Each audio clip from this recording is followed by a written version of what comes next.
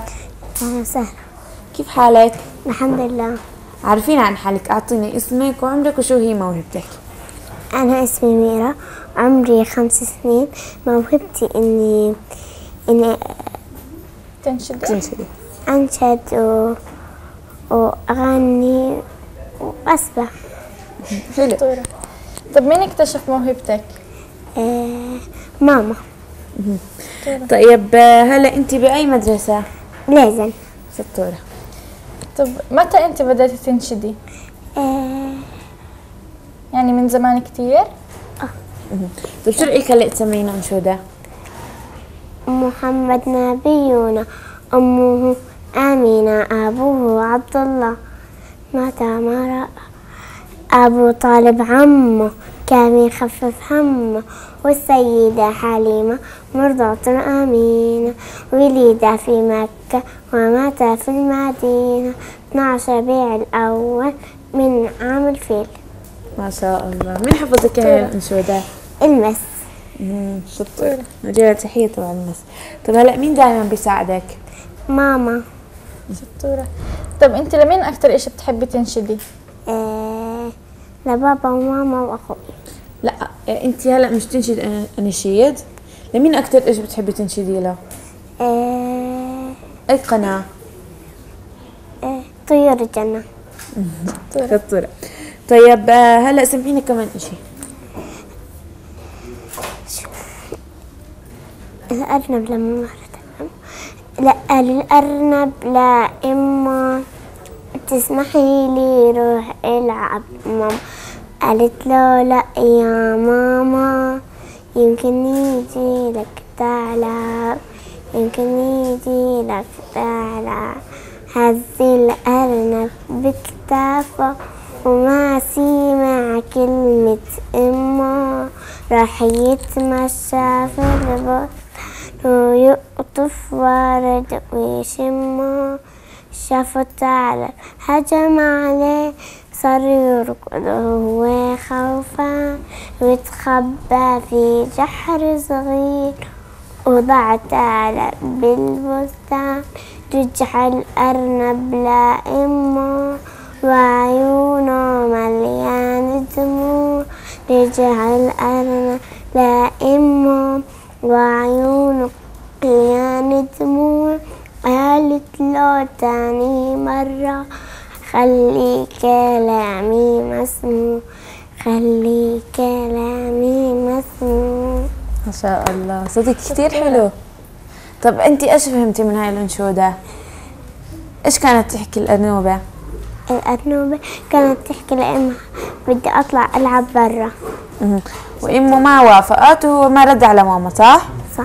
يعني ما بيرد على ماما دايما ايش؟ إيش؟ ما بيكون شاطر، صح؟ بصير معه أشياء مش كويسة. صح. طب ميرا، لو انت هلا معك مصاري كتير كتير، شو بتعملي فيهم؟ شو بتشتري؟ بشتري فستان وبشتري كنادر وبشتري ألعاب. تروحي على الملاهي كمان؟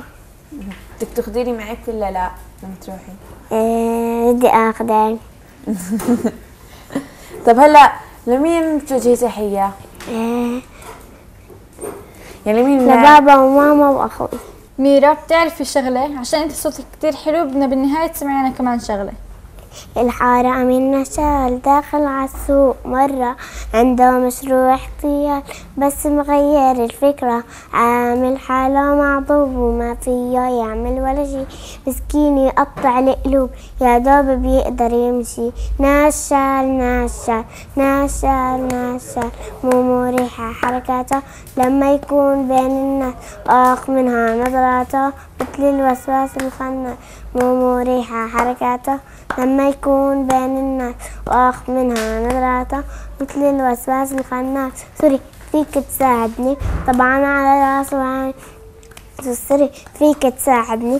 طبعا على راسي وعيني. من هالرجال الطيب نادى وطلب مساعدته، كان مخطط ومرتب إنه ينشل محفظته. من هالست الكريمة إنها تسرق الشطة، الست إيده اللئيمة تحت الجاكيت حتى. بالصدفة شافه والده وما بعد عينه عنه، كل ما يحاول يروح بعيد والده يقرب منه.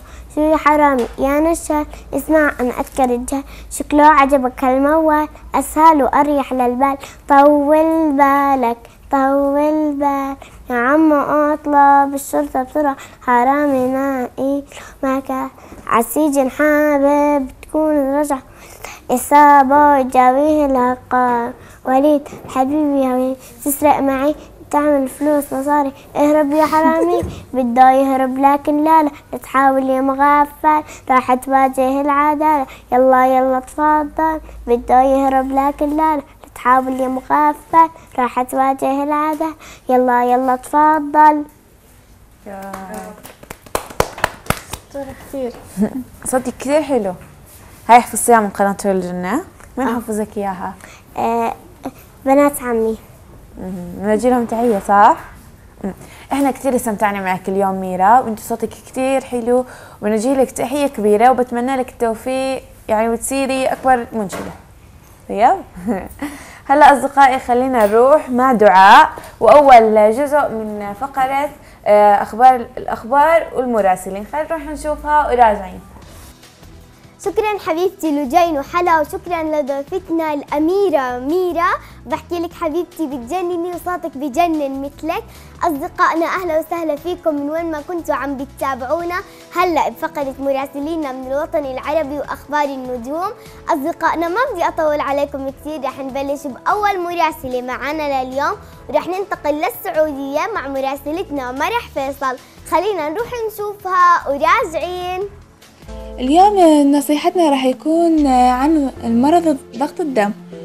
أولا يفضل الإكثار من شرب الماء والسوائل على الأقل 8 لتر في الصيف و4 في الشتاء. ثانيا يفضل شرب عصير التفاح والموز والبرتقال، فهي خط الدفاع الأول في كونها مضادة للأكسدة وتخلص الجسم من الشوائب الحرة التي علقت به. ثالثا يفضل عدم تناول الملح الزائد والدهون والأكلات الدسمة واللحوم الحمراء، ونضيف إليها أيضا السكر والخبز الأبيض، حيث أنها تزيد كثيرا من انتشار السموم داخل الجسم وتؤدي إلى تصلب الشرايين.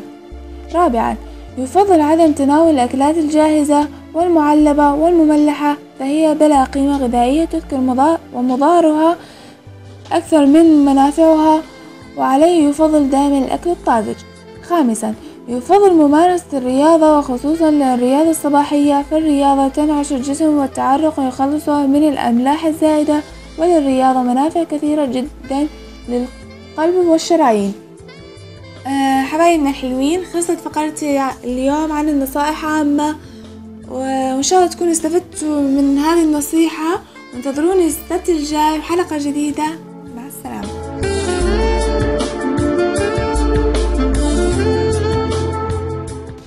شكرا إلك حبيبتي مرح فيصل وعلى هاي المعلومات الحلوة. أصدقائنا بدنا ننتقل لتونس مع مراسلتنا إيمان بوشيبة مع فقرة هل تعلم. خلينا نروح نشوفها وراجعين.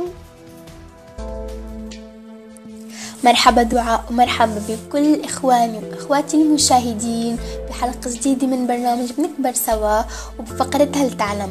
اليوم فقرتنا بتحكي أولا، هل تعلم أن الفيتامين A موجود بأطعمة مثل الشمام والجزر والمشمش ومنتجات الألبان والأسماك، فهو مفيد للغاية في تنقية البشرة والحصول على بشرة صافية وجميلة. ثانيا، هل تعلم أن الفخر ليس فخرا أن تقهر قويا، بل الفخر أن تنصف ضعيفا، لأن الفخر أنه تنصف ضعيف فيه أجر كتير كبير عند رب العالمين. ثالثا، هل تعلم أن الشعب الياباني يحتفل ب6 ديسمبر من كل عام بيوم الأخت الكبرى، حيث يقدمون للأخت الكبرى هدايا ومال امتنانا منهم على دورها في الأسرة ومكانتها وعنايتها بهم في الصغر. رابعا، هل تعلم أن خوف الأنثى من الحشرات ليس خوفا مصطنعا، بل هو خوف حقيقي مزروع في جيناتها؟ خامسا، هل تعلم أن شرب الكثير من الماء دفعة واحدة قد يسبب تسمم الماء ثم الوفاة لا قدر الله، لأن ذلك بسبب انخفاض لزوجة الدم مما يؤدي إلى اضطراب في المخ ثم الموت؟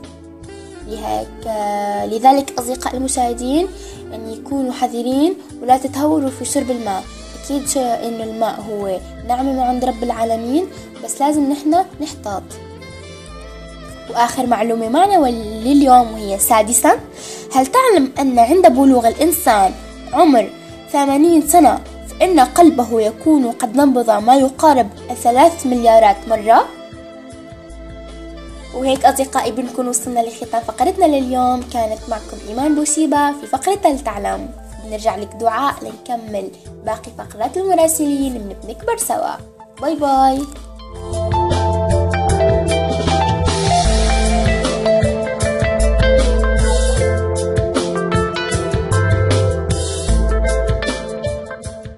شكرا لك حبيبتي إيمان بوسيبة، ويا رب الكل يكون استفاد من هاي المعلومات.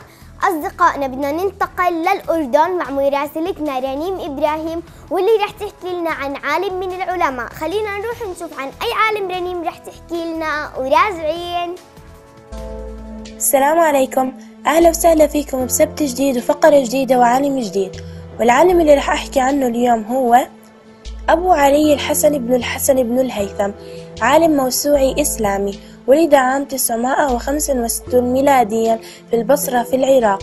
حصل علوما شتى وقدم إسهامات كبيرة في مجال الرياضيات والبصريات والفيزياء، وترك بصمة واضحة في علم الفلك والهندسة، وقاد طب العيون إلى بداية جديدة. استطاع إثبات حقيقة أن الضوء ينعكس من الأجسام إلى العين، وبين أن العملية لا تحدث بالعكس كما كان معروف قديما. كما ينسب إليه الفضل في مبادئ اختراع الكاميرا، وهو أول من شرح العين بشكل كامل موظفا أعضاءها. قام ابن الهيثم بكتابة وتأليف عدد كبير من الكتب التي تقدر بحوالي 200 كتاب، وله كثير من الموضوعات التي لا يقل عددها عن 96 كتابا. تم فقدان أعداد كبيرة منها في الوقت الحاضر، ولكن بقي له 50 عملا من الأعمال المنسوبة له. في الفترة التي قضاها في مصر ارتبط بجامع الأزهر، والذي كان يمثل جامعة المدينة. وبعد خروجه من منزله بسبب الإقامة القصرية كتب العشرات من الأطروحات في العديد من المجالات، وهاجر بعدها إلى الأندلس، فقد كان لديه الوقت الكافي للقيام بمساعيه العلمية، والتي ضمت البصريات والرياضيات والطب وغيرها. من أهم كتبه كتاب المناظر، كتبه ابن الهيثم بين عام 1011 وعام 1021. يحتوي على 7 مجلدات في علم البصريات، ترجم إلى اللغة اللاتينية فقط. توفي في القاهرة في مصر عام 1038 عن عمر يناهز 73 عاما. وهيك بتكون خلصت فقرتي لليوم. بتمنى تكون عجبتكم الفقرة وتكونوا استفدتوا منها وتكونوا تعرفتوا على ابن الهيثم أكثر وأكثر.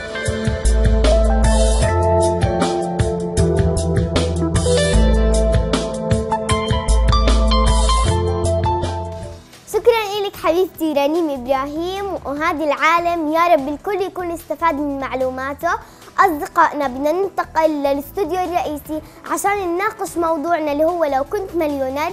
أنا بحكي لكم لو كنت مليونير شو بعمل، بس مش هون بالاستوديو الرئيسي. خلينا نروح مع بعض على الاستوديو. تفضلي لجين وحلا ولينو ناتالي وجايكم. حبيبتي شكرا دعاء، تفضلي. اهلا وسهلا. أهلا فيكي. شكرا لك على اخبارك، واكيد نستناكي او فقره المراسلين نستناكي اكيد السبت الجاي بمراسلين جديد، واكيد نوجه لهم تحيه طبعاً كبيره. طبعا زي ما حكينا بدايه الحلقه انه موضوعنا اليوم لو كنت مليونير، واحنا هلا وصلنا لفقره لو كنت. فلا اول اشي، لو كنت مليونير يا ناتالي ايش بدك تعملي؟ أنا ما بحب أكون مليونيرة ومعي مصاري. إذا صار معي مصاري كتير بعطيهم لأولاد الشهداء، وأنا بالمدرسة بكون شاطرة والمس بتقول بيوتيفول. طيب انت هلا لو كان معك مصاري، قلتي لنا حتساعدي الشهداء وحتساعدي الفقراء كمان. حلو كتير. انت يا لين ايش بدك تعملي لو كنتي مليونيرة؟ لو كنت مليونيرة أول إشي رح أبني بيت كبير كبير إلي ولماما ولبابا، ورح أخلي فيه حديقة كتير كبيرة أحط فيها الحيوانات والبسس، وأخلي لهم بيت صغير يكون أكل وشرب. وتاني إشي رح أساعد الفقراء والمحتاجين. وثالث إشي رح أبني مسجد كبير كتير. حلو. وانت يا دعاء؟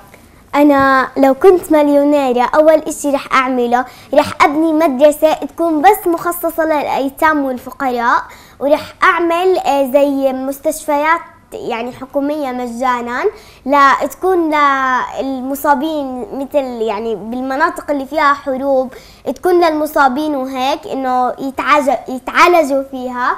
ورح أعمل حدائق عامة عشان الكل ياخد حقه بكل إشي. ورح أبني مساجد كتير عشان الكل يروح ويصلي وياخد أجر أكتر من صلاته في المنزل. أكيد. وأنت يا حلا؟ أنا لو كنت مليونيرة أكيد طبعا أول إشي رح نساعد أكيد الفقراء، ورح نعمل أعمال خيرية. وتاني إشي أكيد رح أبني أشياء إلي، مثلا ممكن أبني هون أو برا، ممكن أعمل مصنع شوكولاتة أو مصنع شيبس. هذا أنت صراحة أنا باجي بفتح معك المشروع وخلاص نفتح مطعم شاورما وزي هيك أشياء. وبعدين أكيد رح أزور البلدان اللي أنا نفسي أزورها، الهند والبرازيل وهاي الأشياء. وبس أكيد طبعا برضه بنرجع نساعد الفقراء، وببني جمعيات لمساعدة الفقراء والمحتاجين. أكيد. هلا لو أنا مليونيرة بعمل مصنع، هذا المصنع مثلا هلا احنا زي ما بنعرف ان الفقراء ما بيكونوا يشتغلوا، بيكونوا دائما بالبيوت ومش قادرين ودائما تجيهم صدقات وكل الاغنياء بيتصدقوا لهم، صح؟ فانا ايش بدي اعمل انه هذا المصنع اول شيء طبعا انميه ويصير انه فيه شغل واشهره، بعدين حنحط فيه كل الفقراء. يعني مثلا انه العائله هاي فيها الاب، فباخذ الاب من العائله الفقيره وبروح هو بهذا المصنع بصير يشتغل، يعني بنلم الفقراء اللي بيقدروا يشتغلوا بهذا المصنع وبصيروا هم يبيعوا، بصيروا معهم مصاري بدون ما حدا يتصدق لهم. وكمان هيك بنقلل كمان من البطالة ومن الفقر كمان بنقلل. فأنا حبيت هاي الفكرة كتير، وإن شاء الله يعني مش بس أنا، أي حدا بيقدر يعمل هاي الفكرة بيقدر يعملها لو أنا ما عملتها. أكيد حلو كتير. ولا أكيد إحنا لازم دائما نساعد الفقراء والمحتاجين، لأنه إحنا بالنهاية مش حنستفيد من المال لو إنه المال كان يساعدنا بأشياء كتير، بس هو المال مش كل إشي بالدنيا. أهم إشي الواحد هو صحتنا بالحياة. إحنا عنا كتاب اسمه الثقافة المالية، بناخده بالصف السابع والثامن حتاخدوه.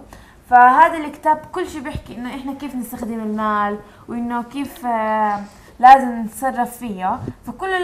كله بيحكي انه احنا لازم نتصرف فيها انه ما نبذر او ما نصرفه بشكل كبير. والمال مش كل اشي، المال اهم اشي لازم يكون في عنا هي الصحة. هلا دعاء ايش رايك تقرأي لنا تعليقات؟ اوكي، عنا طيورية كالموشية نونية. اكيد رح اساعد المحتاجين وانفق انا بنفسي عليهم، واكيد رح اعمل كل اشي بدهم اياه، واكيد طبعا اسافر كل البلدان العربية واشوف صحباتي واشوف نجوم طيور الجنة وكراميش ونون واقابلهم. حلو كثير. ان شاء الله بتقابليهم بدون ما تصيري مليونيرة كمان. ان شاء الله. تفضلي لنين. أمون العسولة رح أساعد الفقراء وأبني مسجد وأساعد الأيتام وأعمل أشياء كتيرة، وبتمنى دعاء ورجين يوجهوا لي تحية. بحبكم. أكيد طبعا بنوجه لك تحية حبيبتي. أكيد بوجه لك تحية برضه. سيف خان بشتري كل أنواع الكاميرات. يعني أنت بدك تشتري مصنع شوكولاتة وهو بده يشتري كل أنواع الكاميرات. حلو برضه. وأنا بدي أعطي عمو محمد 100,000. الله أكبر. بس 100,000؟ مليون ألف. شو رايك تقرين لنا كمان تعليق؟ اوكي، عنا ايوس الشاعرة الوزانية. مساء الخير على الحلوين، شو اخباركم؟ مليونيرة والله هاي لازمها تفكير. يمكن اول شي اعمل مدرسة خاصة فيني انا وصحباتي، ونجيب معلمين يدرسونا خصوصي لحالنا، ونعمل جنبها فيليه نعيش فيه سوا، ونطلع تونس مع بعض. تاني شي رح اسافر لكل بلد فيها ناس غاليين عليا، ولولاهم ومنهم الأردن، عشان أشوف بنتي دعاء وأبقى عندها أيام، وبعدين أروح للسعودية وأشوف مرح، وبرجع للبلد وبرسل مساعدات لكل الدول المستضعفة، وما بخلي في فقر أو جوع بأي بيت. هذا طبعا لو صرت مليونيرة، ترى بستاهل أسوي شغلات حلوة. ان شاء الله تصيري مليونيرة. إن شاء الله. عندنا طيورية كرمشية نونية بتحكي لنا أكيد رح أساعد المحتاجين وأنفق عليهم بنفسي، رح أعمل كل شيء بده إياه، وأكيد طبعا أسافر كل البلدان العربية وأشوف صحباتي ونجومي. وبرضه عندنا كمان شمس الأمل بتحكي رح أساعد إخواننا بسوريا، وخاصة بحلب بإذن الله رح أفتح مشاريع خيرية وبدعم كل محتاج وبعمل ميتم، وبإذن الله رح أسعى في الخير والنشرة، ورح أعمل في به سواء مليونيرة أو شخص عادي، وجب علي أعمل كل شيء لله سواء عنده أو ما عنده، وأهم شيء النية، والله رح ييسر الأمور. أكيد بنوجه لك تحية. عندنا أمونة العسولة.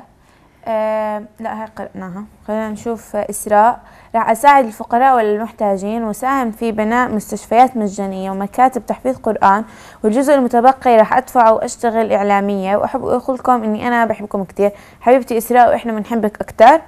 عنا رايا العمري بتحكي لنا مرحبا يا أجمل مذيعات، أنا أول ما أصير مليونيرة بعمل جمعية خيرية لتبرع الفقراء والمساكين، وكمان بساعد على عدم العنف والحروب بين الدول.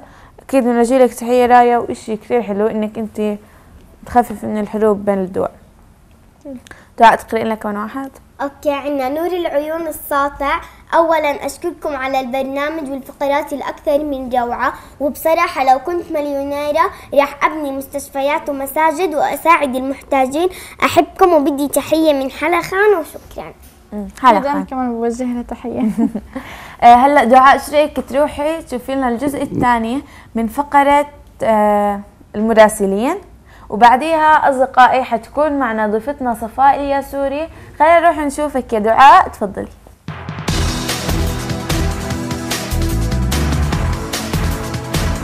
يا أهلا وسهلا فيكم أصدقائنا الحلوين من جديد بفقرة مراسلينا من الوطن العربي وأخبار النجوم. هلا مراسلينا من الوطن العربي خلصت بالجزء الأول، هلا بدنا ننتقل لأخبار النجوم. وخبرنا الأول لليوم، تستعد النجمة ومبدعتنا ومذيعتنا النوتيلا ناتالي مرايات لتصوير كليب جديد بعنوان يا ريت. أكيد حبيبتي كليبك رح يطلع بجنن مثلك انتي، وكل التوفيق إليك. إطلاق كليب جديد للمبدعة رهف الدوخي يحمل عنوان أميرة البيت، فنتمنى لها كل التوفيق ويا رب يكون كليب ناجح. وخبرنا الثالث لليوم، احتفل جمهور الإعلامية أمل قطامي والنجمة حنان الطرايرة بعيد ميلادهم الموافق لل19 من هذا الشهر، فكل عام وانتم بألف خير حبيباتي، وإن شاء الله عام مليء بالنجاحات والتفوق يا رب. وأكيد بحكي للإعلامية الأولى أمل قطامي كل عام وانتي بألف ألف خير، وبرضه لحنان الطرايرة بحكي لك حبيبتي كل عام وانتي بألف ألف خير. أصدقائنا بكفي أول 3 أخبار لليوم معنا بالجزء الثاني، رح أرجع لكم بالجزء الثالث مع كمان 3 أخبار. هلأ بدنا نرجع لحلا ولجين بالاستوديو الرئيسي مع ضيفتنا صفاء الياسوري، خلينا نروح نشوفها وراجعين. شكرا لك حبيبتي دعاء، واكيد حنرجع لك بالجزء الثالث من فقرتك. وهلا زي ما حكت دعاء انه حتكون معنا صفاء الياسوري. اهلا وسهلا صفاء. اهلا فيكي. كيفك؟ منيحه. بالبدايه عرفينا عن حالك اكثر. اسمي صفاء الياسوري، عمري 13 سنه. اختي اكتشفت فيها هاي الموهبه، هي امي، واخوي هو صار يبادرني فيها عشان أتعلم عليها أكتر. طيب شو هي موهبتك؟ الكتابة. حلو. طب موضوع حلقتنا لليوم، لو كنت مليونير شو بتعملي؟ ببني مساجد وبساعد الفقيرين والمحتاجين وببني مستشفيات. حلو كتير. طيب شو أكتر مواضيع بتحبي تلخصيها وأكتر كتاب بتحبي تقرأيه؟ كتاب بيستار. حلو. طب بما احنا هلا بفترة امتحانات، كيف بتقدري تنسقي بين دراستك وبين الكتابة؟ هلا احنا فترتنا بالمدرسة مسائي، بدرس أول ما أروح، بعدين الصبح بصير أقرأ قبل ما أطلع. حلو كتير. طيب هلا مين بدعمك دايما؟ أختي. طب شو طموحك تصيري بالمستقبل؟ كاتبة. طيب هلا شو بدك تسمعينا شيء انت كتبتيه؟ هلا أنا ما كنت جايبة معي بس هسه كتبت هدى. تفضلي. موضوعنا اليوم عن جو الأسرة، رسالة إلى كل أب إنه يحافظ على أسرته والتربية الصالحة، وأن يتعلق الأب في أولاده، وواجب على الأب أن يحافظ على أولاده والمراعاة ويفرق بين الأخوان، لا يفرق بين الأخوان، وهو جزء أساس من حياة الإنسان. أكيد صح.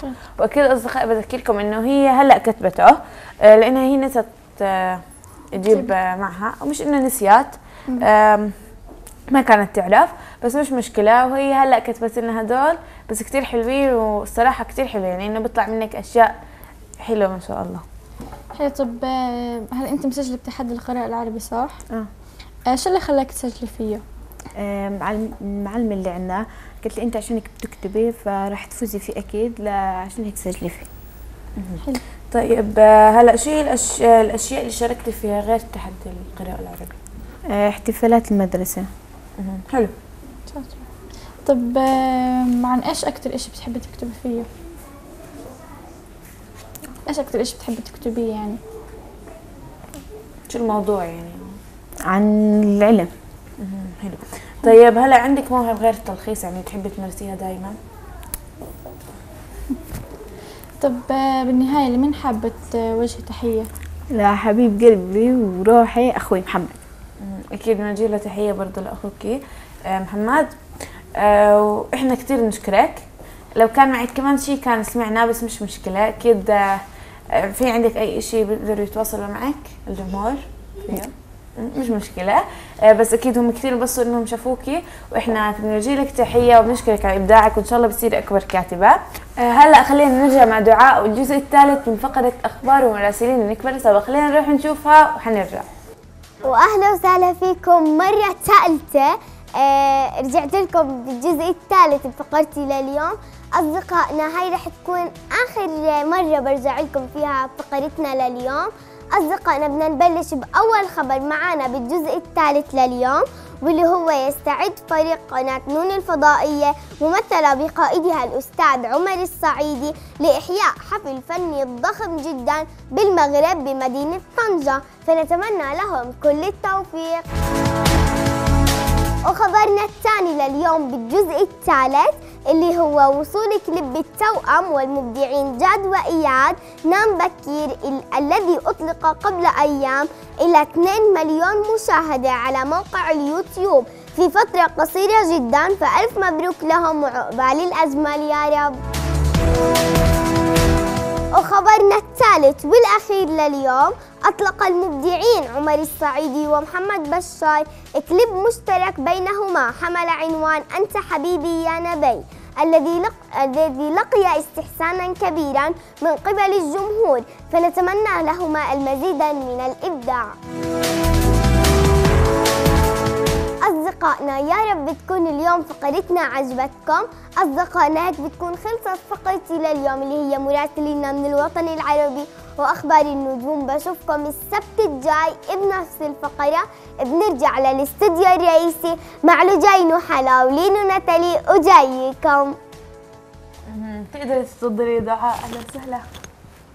أهلا فيكي. شكرا كثير. وهيك بتكون خلصت فقرة الأخبار اليوم صح؟ أكيد نتمنى التوفيق لكل النجوم. ونتالي أنت حتعملي كليب السبت الجاي صح؟ صح. مستعدة؟ مستعدة.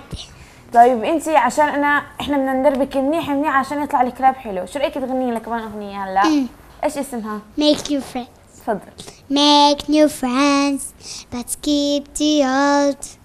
One is silver, the other is gold. Make new friends, but keep the old. One is silver, the other is gold. The circle is round, it has no end. That's how long are you be your friends of one and bright, then for the heart. Me on friends from the very start. Make new friends, but keep the old.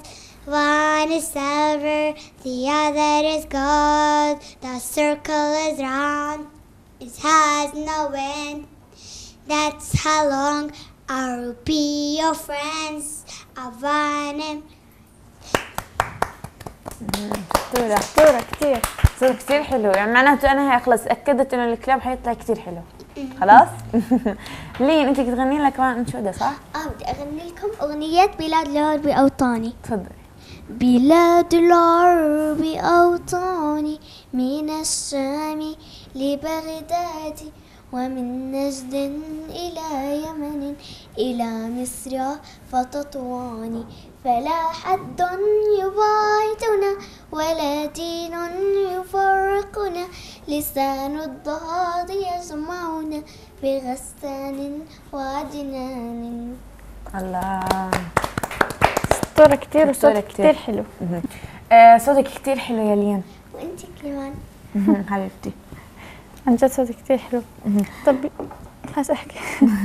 طبعا زي ما حكينا بداية الحلقة انه هي حتعمل مصنع للشوكولاتة، حتعزمينا وهيك اكيد خلاص كل واحد له نوع الشوكولاتة اللي بيحبه رح يعمل له. بتعرفوا في فيلم مرة وانا صغيرة حضرته، هو بيكون مش عارفة قصته بالضبط نسياه يعني، بس انه اخر اشي انه بيكون هو مصنع للشوكولاتة وبيكون كتير في بحر شوكولاتة ونهر شوكولاتة وشو.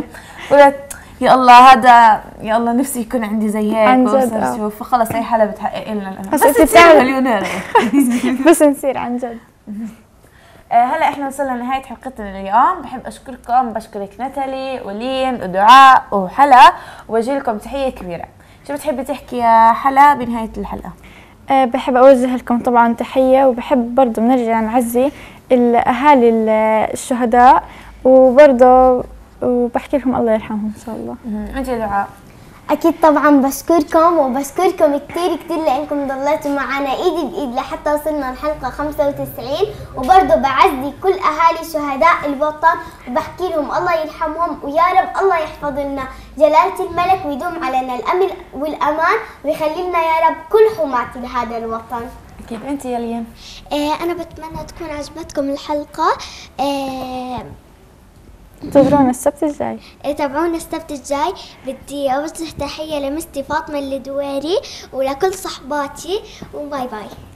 انت يا نتولا ايش بتحبي تحكي؟ انا بوجه تحيه لأميمة وكل اصحابي اللي بيشاهدوني على التلفزيون. لجين بس بعد اذنك، انا هذا الطلب كانت من وحده من جمهوري اللي هي مريم من مصر، بحكي هي حكت لي انه اوجه تحيه كبيره لأمل قطامي، واحكي لها كل عام وانت بألف خير، وهي مريم من مصر بتعايد عليك وبتحكي لك كل عام وانت بألف خير. واكيد انا برضه كمان هلا تذكرت انه مره وعدت مريم من مصر اني اوجه لها تحيه كبيره، فانا بوجه لها تحيه، وبرضه كمان نوجه تحيه لأمل قطامي لحنان الطرايره، ونحكي لهم انه كل عام وانتم بخير. أصدقائي إن شاء الله تكون حلقتنا لليوم عجبتكم، وأكيد بالنهاية برضه بحكي الله يرحم كل الشهداء ويخلي لنا ملكنا ويخلي لنا الأردن. شوفونا الحلقة الجاية بحلقة جديدة، مع السلامة.